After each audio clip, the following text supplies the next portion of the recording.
They certainly know how to put on a show, and it was sort of surreal for me to be listening to it, because just down the hall from me is where all this is taking place. And after it was announced, there were some Brazilians running past us, jumping for joy, literally, sort of jumping up and down and dancing, and trying to tell everybody they could talk to with their phones and their Blackberries or whatever.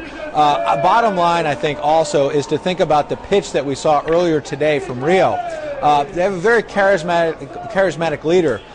In the leader of Brazil, in Mr. Lula da Silva. And when you put him stacked up against President Obama on the world stage, two very charismatic leaders, and I think there are a lot of people around the world thinking that President Obama making this last-ditch effort, flying in, swooping in at the last minute, essentially sleeping on Air Force One so he could be on the ground just for a few hours here.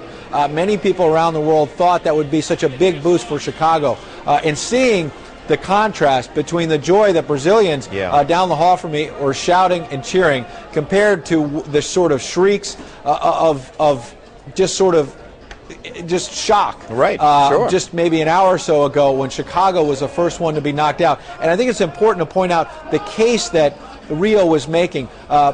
President Lula da Silva was saying, number one, that he believes that this would help pull even more people out of poverty in Brazil, that this would bring a lot of economic development, a sharply developing economy there in Brazil, obviously, number one. But number two, also the fact that South America has never hosted an Olympic Games. That was a big part of the pitch, to make it fair, make it equitable, and perhaps that resonated with these IOC members. But finally, there have been a lot of questions, as you know, on the negative side about safety in Rio, about whether they even have enough hotel rooms in Rio, some of the logistics. All that is going to have to be dealt with, but let's face it, they've got 7 years to work that out. Right now, they are celebrating, not just in Rio, but down the hall from me right here, Tom. And you make an interesting point. The president of Brazil is a really charismatic man.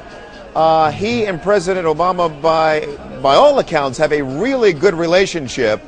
And at some point, it began to feel like, because all of the analysis was that it was Rio and Chicago, and that it was going to come down to the personalities of these two high-voltage leaders. And at the end of the day, Chicago doesn't get out of the first round, and at the end of it all, there is Rio standing tall.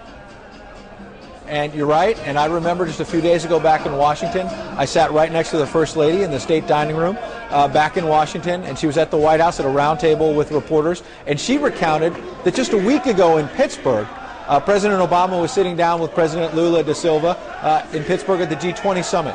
Mrs. Obama said that she sat down next to, at a dinner in Pittsburgh last Thursday night, just over a week ago, next to Mrs. Lula da Silva. Wow. And Mrs. Obama told us that she said to her, "I really adore you. I'm going to hug you now, but then I'm coming after you." And she said it with a smile, of course. But she was, doing a little fun trash talking and saying, "Look, we're coming after you." And this was definitely a battle between the U.S. and Brazil.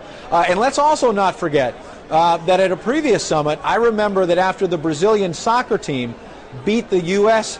Soccer or football team, or whatever you call it, President Lula da Silva brought a Brazilian soccer jersey and handed it to President Obama.